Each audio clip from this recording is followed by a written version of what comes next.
ꯃꯌꯥꯝ ꯄꯨꯝꯅꯃꯛꯄꯨ YouTube channel Young Minds na taramna okjari. Ngasi mayamda ligadawriba wari asigi maming Kintaro gi khongchat wari asi haujaraklage. Thaina mamangayda Japan gi Kyoto kaubo mafam amada thauna yamna phaba lanmi ama leirami. Mahak masak mataw yamna phajabi nupi amada ngaurami amadi nupi duga mahak luhonglami. Ikui kuidana mahak phattaba mamanabasinggi saraudagi konungdagi tanthoraglami. Madugi matungdagi mahak thawai nungaitabadagi mahaki nupibu thadoktuna sangsadagi chatkirami. Mahaki nupina magi yeknabasing adubu kibadagi asigarada leiba jingjau duda chatlami. Jingjau adudadi kanasu leiramde adubu u yanba midi laklami. Mafam aduda mahak machanupa ama poklami. Mahangna machanupa adugi maming Kintaro kaurami. Angang asigi angakpa magundi mahaki mapangan kanbadu oirami. Mahangna chahi nipal surakpada mahangna u yanba mi ataygum u thuna yanba ngamlami. Mahaki mamana mangonda achauba singjang ama pirami. Mahangna singjangdu puraga umangduda u yaliba miyoising adugi mateng panglami. U yanba miyoising aduna Kintaro bu angakpa angang haina kaurami. Aduga mahaki mamabuna umangi seba taubi haina kaurami. Kintaro na yamna pamjabadi ching amadi nungjau thugaibani. Mahaki mapangal yamna kalami. Nupa macha ataiga manadabida Kintaro di lamlaki sa singi marakta chawraklami. Mahaki marup oinaba kanasu leiramde. Mahakti lamlaki sa sing aduga marup sanarami.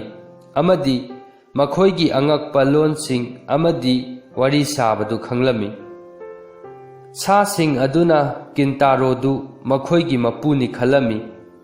Mahangna sa sing adubu mahaki minai oina sijinarami amadi pau puthok pusin taubadasu sijinarami. Mahangna yamna toina sijinaba sa singdi saom, saji, yong amadi theba oirami. Saom aduna mahaki apikpa masasing adu Kintaroga sananaba magi manakta puraklami. Saom aduna masasing adu mayumda punaba lauba lakpada Kintaro na sawom duda tungduna mana leiriba surung aduda thilhallami. Mahangna saji adusu yamna pamlami. Mahangna yamna toina saji adugi mangakta konbirami. Adum taudana mahangna saji aduda mahaki machi asangbadu kide haiba ulami. Kintaro sa sing aduga yamna nungaina leirami. Nongmadi Kintaro hanagum saji saom yong amadi thebaduga achauba jingjau aduda karami. Makhoina khudong thiba lambi kaya chatlaba matungda apakpa leisingna paksanna hauba leitem manaba tampak ama thengnarami. Mafam adudi makhoina sanabada yamna nungaigadaba mafam oirami. Saji aduna machidu u amada nungaina taklami. Yong adusu mayanglen adu tingthoklami. Thebadusu manadu sangna phandoklami. Sawom adusu harauna khonglami. Kintaro na hairami mafam asidi aikhoi sanaba yamna nungaigani. Aikhoi mukna namnabi sanasi. Nakhoi kari khaliba. Achauba sawom aduna hairaklami. Madudi yamna nungaigani. Aina khwaidagi kanba sanina. Aikhoina mukna sanagadaba mafam adu semlage. Madu hairaga sawom aduna leibak tauduna atongba mafam ama semlami. Kintaro na hairami nakhoina namnaringaida aina khoibu yenge. Aina round khudingi mai pakpaduda ꯃꯅꯥ ꯄꯤꯒꯦ?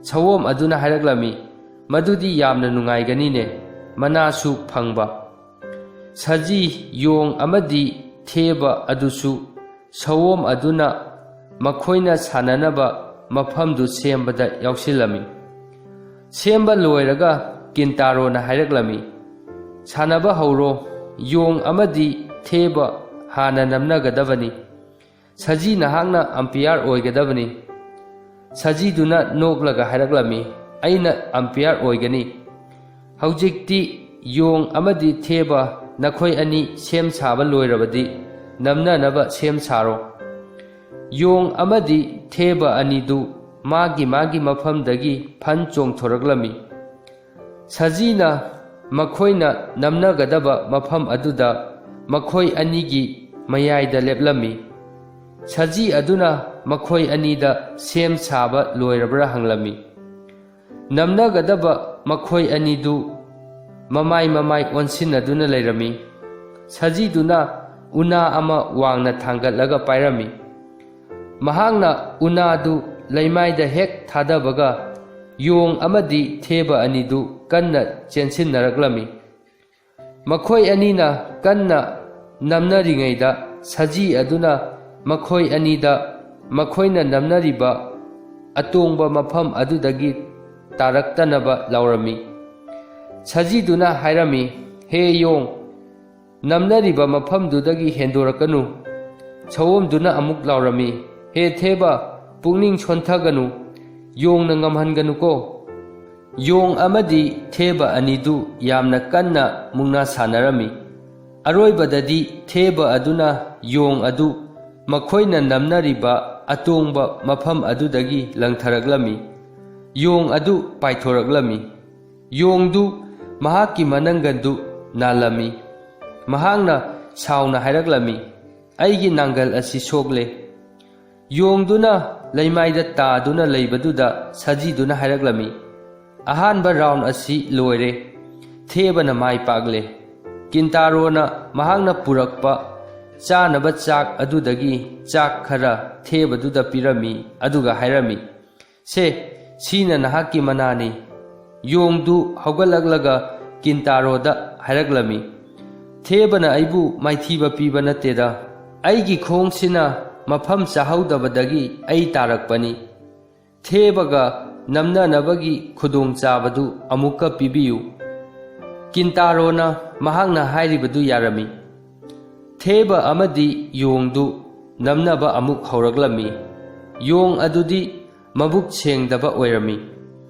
ꯃꯍꯥꯛꯅ ꯍꯟꯗꯛꯇꯤ ꯎꯄꯥꯏ ꯑꯃ ꯇꯧꯗꯅ ꯊꯦꯕ ꯑꯗꯨꯕꯨ ꯃꯥꯏꯊꯤꯕ ꯄꯤꯗꯕ ꯌꯥꯗꯦ ꯈꯜꯂꯝꯃꯤ꯫ ꯃꯍꯥꯛꯅ ꯁꯣꯏꯗꯅ ꯉꯝꯅꯕꯒꯤ ꯄꯥꯝꯕꯩꯗꯤ ꯊꯦꯕꯒꯤ ꯃꯅꯥ ꯑꯁꯥꯡꯕꯗꯨ ꯄꯥꯏꯕꯅꯤ ꯈꯜꯂꯝꯃꯤ꯫ ꯑꯁꯨꯝꯅ ꯃꯍꯥꯛꯅ ꯊꯦꯕꯒꯤ ꯑꯁꯥꯡꯕ ꯃꯅꯥ ꯑꯅꯤꯗꯨ ꯄꯥꯏꯗꯨꯅ ꯀꯟꯅ ꯆꯤꯡꯂꯝꯃꯤ꯫ ꯊꯦꯕꯗꯨ ꯃꯍꯥꯛꯀꯤ ꯃꯅꯥꯗꯨ ꯀꯟꯅ ꯆꯤꯡꯂꯛꯄꯗꯒꯤ ꯅꯥꯔꯝꯃꯤ꯫ ꯈꯨꯗꯣꯡꯆꯥꯕꯗꯨ ꯂꯧꯔꯒ ꯌꯣꯡꯗꯨꯅ ꯃꯍꯥꯛꯄꯨ ꯃꯥꯏꯊꯤꯕ ꯄꯤꯔꯝꯃꯤ꯫ ꯌꯣꯡꯗꯨꯅ ꯀꯤꯟꯇꯥꯔꯣꯗꯒꯤ ꯃꯍꯥꯛꯀꯤ ꯃꯅꯥꯗꯨ ꯂꯧꯔꯝꯃꯤ꯫ ꯃꯍꯥꯛ ꯌꯥꯝꯅ ꯍꯔꯥꯎꯔꯝꯃꯤ꯫ ꯃꯍꯥꯛꯀꯤ ꯅꯥꯡꯒꯟꯗ ꯅꯥꯕ ꯑꯗꯨꯁꯨ ꯀꯥꯎꯈꯤꯔꯝꯃꯤ꯫ ꯁꯖꯤ ꯑꯗꯨꯅ ꯊꯦꯕ ꯑꯗꯨꯗ ꯑꯇꯣꯞꯄ ꯔꯥꯎꯟ ꯑꯃꯒ ꯁꯥꯟꯅꯕ ꯉꯝꯈꯤꯒꯗ꯭ꯔꯥ ꯍꯪꯂꯝꯃꯤ꯫ ꯃꯗꯨꯗ ꯊꯦꯕꯗꯨꯅ ꯉꯝꯈꯤꯒꯅꯤ ꯍꯥꯏꯔꯝꯃꯤ꯫ ꯍꯟꯗꯛꯇꯤ ꯁꯑꯣꯝꯗꯨꯅ ꯑꯝꯄꯤꯌꯥꯔ ꯑꯣꯏꯅꯕ ꯆꯪꯁꯤꯜꯂꯛꯂꯝꯃꯤ꯫ ꯑꯁꯨꯝꯅ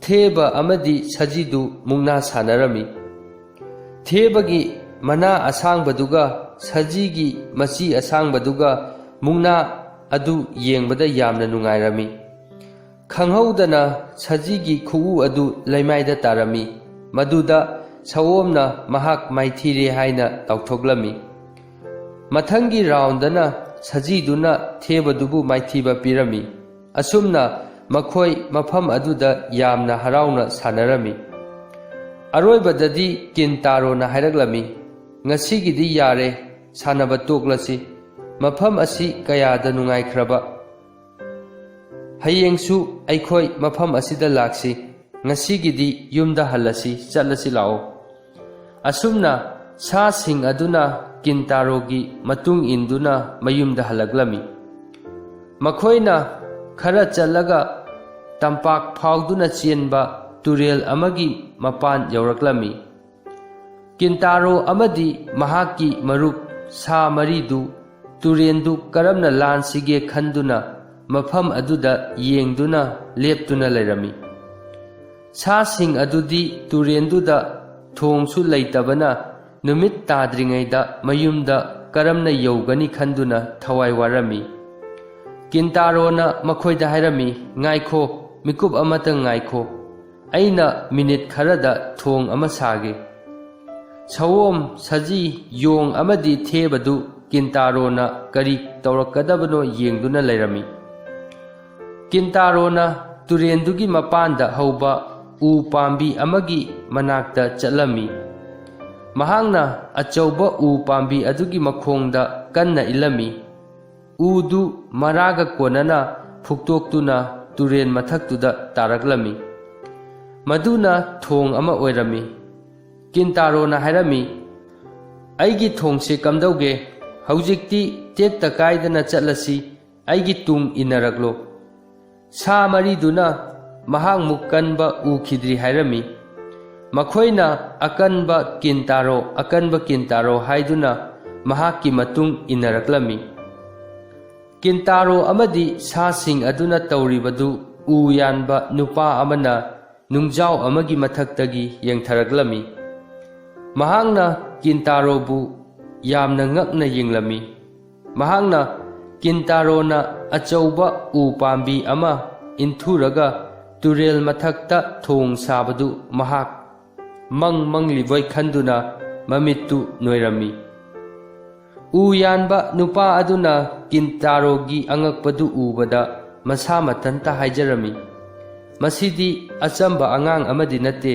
kanagi machabu oirigaba नुमित ताद्रिङैदा अई महाक कनानो हाइबदु खंदोक्लुखिगे महांगना किंतारो अमदी सासिंग अदुबु थोंगदु लांदुना इनरमी तुरेंदुगी नाकन अमदु यौरगा किंतारो अमदी सासिंग अदु खाइनरमी सासिंग अदुना उमंगदा चतखिरमी अदुगा किंतारोना ममागी मनाक्ता लाक्लमी महांगना मखोइगी मैखेत उपु मानबा उचान पांबी मरक्ता लैबा खांगपोक्संग अदु यौबदा ममाबु कौरमी इमा अई लागे महाकी ममाना मोमोन नोक्लगा हायरक्लमी ngasidi nahak thengi aidi nang khudong thiba nang khabra haiduna pakhatlure nahak pu numit chupa ama kadai da chalubage kintaro na khumlaklami aina aigi marup mari sawom ne saji ne yong ne thebane puraga kanana khwaidagi kanbano yengnaba mukna sanarubani aikhoi yam nungaina sanaraki hayengsu sanaba chatkadawribani mamaduna hairaklami adudi kanana khwaidagi hena kallaba aingonda hairodana mamaduna khangjinadaba saduna hanglami kintaro na hairaklami ima aina khwaidagi kalli haibasi khangdrabro aidi makhoiga mukna sanabagi mathau tade mamaduna amuk hairaklami adudi nahaki mathangda kanana khwaidagi hena kallaba kintaro na hairaklami aigi mathangdadi sawomna mayamdagi kalli mamaduna makha tana hanglaklami sawomgi mathangdadi kanana amuk kalliba kintaro na khumlaklami sawomgi mathangdadi kanana kange haibadu araiba natte saji theba amadi yongdi mapangal manai kintaro mama machadu mapandagi khonjel ama tabada ngaklami khonjel aduna hairaklami nupa macha mathangdadi nakhoigi mukna sanabadu aisu yauge khonjel adu kintaro bu inarakliba ahal oiraba nupaduna hairakpa oirami nupaduna makhoigi khangpoksang aduda changlaklami mama machadudi yamna ngaklami makhoina nupaduda yamna ngakna yengduna lerami makhoidi nupadu mamangda amuk phawba ukhidri makhoi anina hairami nahak kanano u yanba nupa aduna noklaga hairaklami ai kanano haibagi ꯃꯊꯧ ꯇꯥꯗꯦ꯫ ꯍꯧꯖꯤꯛ ꯅꯨꯄꯥ ꯃꯆꯥ ꯅꯍꯥꯛꯀ ꯑꯩꯒꯤ ꯄꯥꯝꯕꯣꯝꯒ ꯀꯅꯥꯅ ꯀꯟꯒꯦ ꯌꯦꯡꯅꯁꯤ꯫ ꯀꯤꯟꯇꯥꯔꯣꯅ ꯑꯍꯜ ꯑꯗꯨꯗ ꯍꯥꯏꯔꯛꯂꯝꯃꯤ, ꯐꯔꯦ, ꯑꯩꯈꯣꯏ ꯌꯦꯡꯅꯔꯁꯤ, ꯑꯗꯨꯕꯨ ꯃꯥꯏꯊꯤꯔꯕꯗꯤ ꯁꯥꯎꯅꯒꯨꯝꯁꯤ꯫ ꯀꯤꯟꯇꯥꯔꯣ ꯑꯃꯗꯤ ꯅꯨꯄꯥ ꯑꯗꯨ ꯃꯈꯨꯠ ꯌꯦꯠ ꯑꯗꯨ ꯑꯃꯅ ꯑꯃꯒꯤ ꯄꯥꯏꯅꯔꯝꯃꯤ꯫ ꯃꯈꯣꯏ ꯑꯅꯤ ꯑꯃꯅ ꯑꯃꯒꯤ ꯃꯈꯨꯠ ꯑꯗꯨ ꯀꯟꯅ ꯀꯨꯏꯅ ꯃꯨꯛꯅꯔꯝꯃꯤ꯫ ꯅꯨꯄꯥ ꯑꯍꯜ ꯑꯗꯨꯁꯨ ꯌꯥꯝꯅ ꯀꯜꯂꯝꯃꯤ꯫ ꯑꯔꯣꯏꯕꯗꯗꯤ ꯃꯈꯣꯏ ꯑꯅꯤ ꯉꯝꯅꯗꯕꯗꯒꯤ ꯅꯨꯄꯥ ꯑꯗꯨꯅ ꯃꯈꯣꯏ ꯑꯅꯤ ꯄꯥꯟꯖꯤꯜ ꯃꯥꯟꯅꯔꯦ ꯍꯥꯏꯗꯨꯅ ꯇꯣꯛꯂꯁꯤ ꯍꯥꯏꯔꯝꯃꯤ꯫ ꯑꯍꯜ ꯑꯣꯏꯔꯕ ꯅꯨꯄꯥ ꯑꯗꯨꯅ ꯍꯥꯏꯔꯛꯂꯝꯃꯤ, ꯅꯨꯄꯥ ꯃꯆꯥ, ꯅꯍꯥꯛꯇꯤ ꯄꯥꯡꯒꯜ ꯌꯥꯝꯅ ꯀꯟꯕ ꯑꯉꯥꯡꯅꯤ꯫ ꯑꯩꯒꯤ ꯌꯦꯠꯀꯤ ꯄꯥꯝꯕꯣꯝꯕꯨ ꯃꯥꯏꯊꯤꯕ ꯄꯤꯕ ꯉꯝꯕ ꯀꯅꯥꯁꯨ ꯂꯩꯇ꯭ꯔꯤ꯫ ꯑꯩꯅ ꯅꯪꯕꯨ ꯑꯍꯥꯟꯕ ꯑꯣꯏꯅ ꯉꯁꯥꯏ ꯇꯨꯔꯦꯟꯗ ꯅꯍꯥꯛꯅ ꯎ ꯄꯥꯝꯕꯤ ꯑꯃ ꯏꯟꯊꯨꯕꯗꯨꯗ ꯎꯍꯧꯕꯅꯤ꯫ ꯑꯩꯅ ꯎꯔꯤꯕꯗꯨ ꯊꯥꯖꯗꯕꯗꯒꯤ ꯑꯩ ꯅꯍꯥꯛꯀꯤ ꯃꯇꯨꯡ ꯏꯟꯅꯔꯛꯂꯤꯕꯅꯤ꯫ ꯅꯍꯥꯛꯀꯤ ꯅꯄꯥꯡꯒꯜ ꯑꯩꯅ ꯈꯪꯂꯦ꯫ ꯅꯍꯥꯛꯅ ꯍꯌꯦꯡ ꯃꯄꯨꯡ ꯃꯔꯩ ꯐꯥꯔꯛꯂꯕ ꯀꯥꯟꯗꯗꯤ ꯅꯍꯥꯛꯅ ꯖꯄꯥꯟꯗ ꯈ꯭ꯋꯥꯏꯗꯒꯤ ꯀꯟꯕ ꯃꯤ ꯑꯣꯏꯔꯅꯤ꯫ ꯑꯗꯨꯕꯨ ꯅꯍꯥꯛꯅ ꯆꯤꯡꯅꯨꯡ ꯃꯥꯅꯨꯡꯁꯤꯗ ꯂꯣꯠꯇꯨꯅ ꯂꯩꯔꯝꯕꯁꯤꯗꯤ ꯑꯩ ꯅꯍꯥꯛꯀꯤ ꯈꯟꯕꯗ ꯅꯨꯡꯉꯥꯏꯇꯦ꯫ ꯃꯍꯥꯛꯅ ꯀꯤꯟꯇꯥꯔꯣꯒꯤ ꯃꯃꯥꯗ ꯑꯣꯟꯁꯤꯜꯂꯛꯂꯒ ꯑꯃꯨꯛ ꯍꯥꯏꯔꯛꯂꯝꯃꯤ, ꯃꯃꯥ, ꯅꯍꯥꯛꯇꯤ ꯅꯆꯥꯁꯤ ꯀꯣꯅꯨꯡꯗ ꯄꯨꯗꯨꯅ ꯊꯧꯅꯥ ꯐꯕ ꯁꯃꯨꯔꯥꯏ ꯑꯃ ꯑꯣꯏꯍꯟꯕ ꯄꯥꯝꯗꯕ꯭ꯔꯥ? ꯃꯃꯥꯗꯨꯅ ꯈꯨꯝꯂꯛꯂꯝꯃꯤ, ꯁꯣꯝꯅ ꯑꯩꯒꯤ ꯏꯆꯥꯗ ꯃꯤꯠꯌꯦꯡ ꯆꯪꯕꯤꯔꯛꯄ ꯑꯩ ꯌꯥꯝꯅ ꯅꯨꯡꯉꯥꯏ꯫ ꯑꯗꯨꯕꯨ ꯃꯍꯥꯛꯇꯤ ꯂꯝꯂꯛꯇ ꯂꯩꯕ ꯃꯍꯩ ꯃꯁꯤꯡ ꯇꯝꯗꯕ ꯅꯨꯄꯥ ꯃꯆꯥꯅꯤ꯫ ꯅꯍꯥꯛꯅ ꯍꯥꯏꯔꯤꯕꯗꯨ ꯃꯍꯥꯛꯇꯤ ꯑꯣꯏꯊꯣꯛꯄꯗ ꯋꯥꯒꯅꯤ꯫ ꯃꯍꯥꯛꯅ ꯑꯉꯥꯡ ꯑꯣꯏꯅ ꯃꯄꯥꯡꯒꯜ ꯌꯥꯝꯅ ꯀꯟꯕꯁꯤꯅ ꯑꯩꯅ ꯃꯍꯥꯛꯄꯨ ꯀꯅꯥꯁꯨ ꯎꯗ꯭ꯔꯕ ꯃꯐꯝ ꯑꯁꯤꯗ ꯂꯣꯠꯇꯨꯅ ꯊꯝꯂꯤꯕꯅꯤ꯫ ꯑꯩꯁꯨ ꯑꯩꯒꯤ ꯏꯆꯥꯁꯤ ꯊꯥꯡꯁꯥꯡ ꯑꯅꯤꯒ ꯄꯥꯏꯕ ꯁꯃꯨꯔꯥꯏ ꯑꯗꯨ ꯑꯣꯏꯍꯟꯅꯤꯡꯂꯤꯕꯅꯤ꯫ ꯑꯗꯨꯕꯨ ꯃꯍꯥꯛꯄꯨ ꯁꯍꯔꯗ ꯄꯨꯕꯤꯅꯕ ꯀꯅꯥꯁꯨ ꯂꯩꯇꯦ꯫ ꯑꯩꯅ ꯃꯪꯖꯔꯤꯕꯁꯤꯁꯨ ꯐꯪꯒꯗꯕ ꯃꯥꯟꯗꯦ꯫ ꯑꯍꯜ ꯑꯣꯏꯔꯕ ꯅꯨꯄꯥ ꯑꯗꯨꯅ ꯍꯥꯏꯔꯛꯂꯝꯃꯤ, ꯃꯃꯥ, ꯅꯍꯥꯛꯅ ꯋꯥꯕꯒꯤ ꯃꯊꯧ ꯇꯥꯗꯦ꯫ ꯁꯦꯡꯅ ꯍꯥꯏꯔꯕꯗ ꯑꯩ ꯎ ꯌꯥꯟꯕ ꯃꯤ ꯅꯠꯇꯦ꯫ ꯑꯩ ꯖꯄꯥꯟꯒꯤ ꯑꯆꯧꯕ ꯖꯦꯅꯦꯔꯦꯜꯁꯤꯡꯒꯤ ꯃꯔꯛꯇ ꯑꯃꯅꯤ꯫ ꯑꯩꯒꯤ ꯃꯤꯡ ꯁꯥꯗꯥꯃꯤꯠꯁꯨ ꯀꯧꯏ꯫ ꯑꯩ ꯅꯤꯡꯊꯧ ꯃꯤꯅꯥꯃꯣꯇꯣ ꯔꯥꯏꯀꯣꯒꯤ ꯃꯅꯥꯛꯇ ꯂꯩꯕꯅꯤ꯫ ꯃꯍꯥꯛꯅ ꯑꯩꯉꯣꯟꯗ ꯂꯩꯕꯥꯛ ꯁꯤꯟ ꯊꯨꯡꯅ ꯆꯠꯇꯨꯅ ꯊꯧꯅꯥ ꯐꯕ ꯅꯨꯄꯥ ꯃꯆꯥꯁꯤꯡ ꯃꯍꯥꯛꯀꯤ ꯂꯥꯟꯃꯤ ꯑꯣꯏꯅꯕ ꯊꯤꯔꯨꯁꯣ ꯍꯥꯏꯗꯨꯅ ꯊꯥꯔꯛꯄꯅꯤ꯫ ꯑꯩ ꯎ ꯌꯥꯟꯕ ꯃꯤ ꯑꯃ ꯁꯥꯗꯨꯅ ꯂꯥꯛꯄꯅꯤ꯫ ꯂꯥꯏꯕꯛ ꯐꯕꯗꯒꯤ ꯑꯩꯅ ꯅꯍꯥꯛꯀꯤ ꯅꯆꯥꯅꯨꯄꯥꯁꯤ ꯊꯦꯡꯅꯔꯨꯕꯅꯤ꯫ ꯅꯍꯥꯛꯅ ꯇꯁꯦꯡꯅ ꯅꯍꯥꯛꯀꯤ ꯅꯆꯥꯅꯨꯄꯥꯁꯤ ꯁꯥꯃꯨꯔꯥꯏ ꯑꯃ ꯑꯣꯏꯍꯟꯕ ꯄꯥꯝꯂꯕꯗꯤ ꯑꯩꯅ ꯃꯍꯥꯛꯄꯨ ꯅꯤꯡꯊꯧ ꯔꯥꯏꯀꯣꯒꯤ ꯃꯅꯥꯛꯇ ꯄꯨꯈꯤꯒꯦ꯫ ꯅꯍꯥꯛꯅ ꯀꯔꯤ ꯈꯜꯂꯤꯕ? ꯊꯧꯖꯥꯜ ꯍꯩꯔꯕ ꯖꯦꯅꯦꯔꯦꯜ ꯑꯗꯨꯅ ꯃꯆꯥꯒꯤ ꯐꯅꯕ ꯇꯥꯛꯄꯤꯕꯗꯨꯗ ꯃꯃꯥꯗꯨ ꯌꯥꯝꯅ ꯍꯔꯥꯎꯔꯝꯃꯤ꯫ ꯃꯍꯥꯛꯅ ꯁꯤꯗ꯭ꯔꯤꯉꯩꯗ ꯃꯍꯥꯛꯀꯤ ꯃꯆꯥꯅꯨꯄꯥ ꯀꯤꯟꯇꯥꯔꯣ ꯑꯗꯨ ꯁꯃꯨꯔꯥꯏ ꯑꯣꯏꯕ ꯌꯦꯡꯅꯤꯡꯕꯗꯨ ꯑꯣꯏꯊꯣꯛꯄꯒꯤ ꯈꯨꯗꯣꯡꯆꯥꯕ ꯑꯃ ꯎꯔꯝꯃꯤ꯫ ꯃꯍꯥꯛꯅ ꯑꯍꯜ ꯑꯣꯏꯔꯕ ꯅꯨꯄꯥ ꯑꯗꯨꯗ ꯃꯀꯣꯛ ꯅꯣꯜꯂꯒ ꯍꯥꯏꯔꯛꯂꯝꯃꯤ, ꯅꯍꯥꯛꯅ ꯍꯥꯏꯔꯤꯕꯗꯨꯅ ꯆꯨꯝꯂꯕꯗꯤ ꯑꯩꯅ ꯑꯩꯒꯤ ꯏꯆꯥꯅꯨꯄꯥ ꯅꯪꯉꯣꯟꯗ ꯁꯤꯟꯅꯒꯅꯤ꯫ ꯀꯤꯟꯇꯥꯔꯣꯗꯤ ꯃꯃꯥꯒ ꯅꯨꯄా ꯑꯗꯨꯒ ꯋꯥꯔꯤ ꯁꯥꯕꯗꯨ ꯇꯥꯗꯨꯅ ꯂꯩꯔꯝꯃꯤ꯫ ꯋꯥꯔꯤ ꯁꯥꯕ ꯂꯣꯏꯈ꯭ꯔꯒ ꯃꯍꯥꯛꯅ ꯍꯥꯏꯔꯛꯂꯝꯃꯤ, ꯑꯩ ꯖꯦꯅꯦꯔꯦꯜ ꯑꯁꯤꯒ ꯆꯠꯀꯅꯤ꯫ ꯅꯣꯡꯃꯗꯤ ꯑꯩ ꯁꯥꯃꯨꯔꯥꯏ ꯁꯣꯏꯗꯅ ꯑꯣꯏꯒꯅꯤ꯫ ꯅꯨꯄꯥ ꯑꯗꯨꯅ ꯀꯤꯟꯇꯥꯔꯣ ꯄꯨꯔꯒ ꯀꯣꯅꯨꯡꯗ ꯍꯜꯂꯒꯦ ꯈꯜꯂꯝꯃꯤ꯫ ꯀꯤꯟꯇꯥꯔꯣꯒꯤ ꯃꯃꯥ ꯑꯗꯨꯁꯨ ꯃꯆꯥꯅꯨꯄꯥ ꯀꯥꯏꯅꯔꯅꯤ ꯈꯟꯕꯗ ꯊꯋꯥꯏ ꯌꯥꯝꯅ ꯋꯥꯔꯝꯃꯤ꯫ ꯃꯔꯝꯗꯤ ꯀꯤꯟꯇꯥꯔꯣꯗꯤ ꯃꯍꯥꯛꯀꯤ ꯄꯨꯝꯅꯃꯛꯅꯤ꯫ ꯑꯗꯨꯕꯨ ꯃꯍꯥꯛꯀꯤ ꯑꯋꯥꯕꯗꯨ ꯂꯣꯠꯁꯤꯜꯂꯝꯃꯤ꯫ ꯃꯍꯥꯛꯅ ꯀꯤꯟꯇꯥꯔꯣꯅ ꯆꯠꯈꯤꯒꯗꯧꯔꯤꯕꯗꯨ ꯃꯍꯥꯛꯀꯤ ꯐꯅꯕꯒꯤꯅꯤ ꯈꯜꯂꯝꯃꯤ꯫ ꯃꯆꯥꯕꯨ ꯆꯠꯂꯝꯗꯥꯏꯗ ꯄꯨꯛꯅꯤꯡ ꯁꯣꯟꯊꯍꯜꯂꯣꯏ ꯈꯜꯂꯝꯃꯤ꯫ ꯀꯤꯟꯇꯥꯔꯣꯅ ꯃꯍꯥꯛꯄꯨ ꯀꯩꯗꯧꯉꯩꯗꯁꯨ ꯀꯥꯎꯊꯣꯛꯂꯣꯏ ꯍꯥꯏꯔꯝꯃꯤ ꯑꯃꯗꯤ ꯃꯍꯥꯛꯅ ꯁꯥꯃꯨꯔꯥꯏ ꯑꯃ ꯑꯣꯏꯔꯒ ꯃꯍꯥꯛꯀꯤ ꯌꯨꯝ ꯑꯃ ꯁꯥꯕꯤꯗꯨꯅ ꯑꯍꯜ ꯑꯣꯏꯔꯒ ꯅꯤꯡꯊꯤꯖꯅ ꯁꯦꯕꯥ ꯇꯧꯕꯤꯒꯅꯤ ꯍꯥꯏꯔꯝꯃꯤ꯫ ꯀꯤꯟꯇꯥꯔꯣꯒ ꯂꯣꯏꯅꯔꯝꯕ ꯁꯥꯁꯤꯡ ꯑꯗꯨꯁꯨ ꯀꯤꯟꯇꯥꯔꯣ ꯆꯠꯂꯅꯤ ꯍꯥꯏꯕꯗꯨꯗ mahakki manakta laklami amadi makhoisu mahakka punna chatminnaba yagadra hanglami. Makhoina Kintarobu jingkhong phauba thingdokpiraklami. Kintarogi mamana hairaklami, Kintaro nahak afaba mi ama oyuko. Mahakki mamanaba sasing adunasu Kintaroda hairaklami, Kintaro tekta kaidana yauba oyuko. Makhoina uthakta kaduna mahangna arapa mafamda chatkibadu yengduna leihorami. General Chadamitsu angakpa thauna phaba akanba nupa macha ama phangbaduda harauna hankhirami. Mahangna konung yauraklaga ningthau Raikoda Kintarogi maramda punmamak hairami. Raiko Kintarogi wariduda yamna nungairami amadi Kintarobu mahakki manakta puraknaba yathang pirami. Mahakpu mahakki lanmi oihallami. Ningthau Raikogi lanmidu thauna phaba lanmi marigi phaurami. Mahangna lanmi maridu thauna phaba mapangal kanba lanmi singdagi khanbani. Lanmi maridu Japan sin thungna makhoigi mathauna adugidamak phaurami. Kintarona chauraklaga lanmi maridugi makok oihallami. Matamdudadi mahangna khwaidagi kanba lanmi oirami. Ikui kuidana leibak aduda hingchaba amana praja miyamda landabagi pau laglami. Ningthauduna Kintaroda khunjasing adubu ngaknaba tharami. Kintaro khudakta hingchabana leiriba mafamduda laglami. Mahangna mahakki thangsangdu ahanba oina sijinarani khanbada yamna nungairami.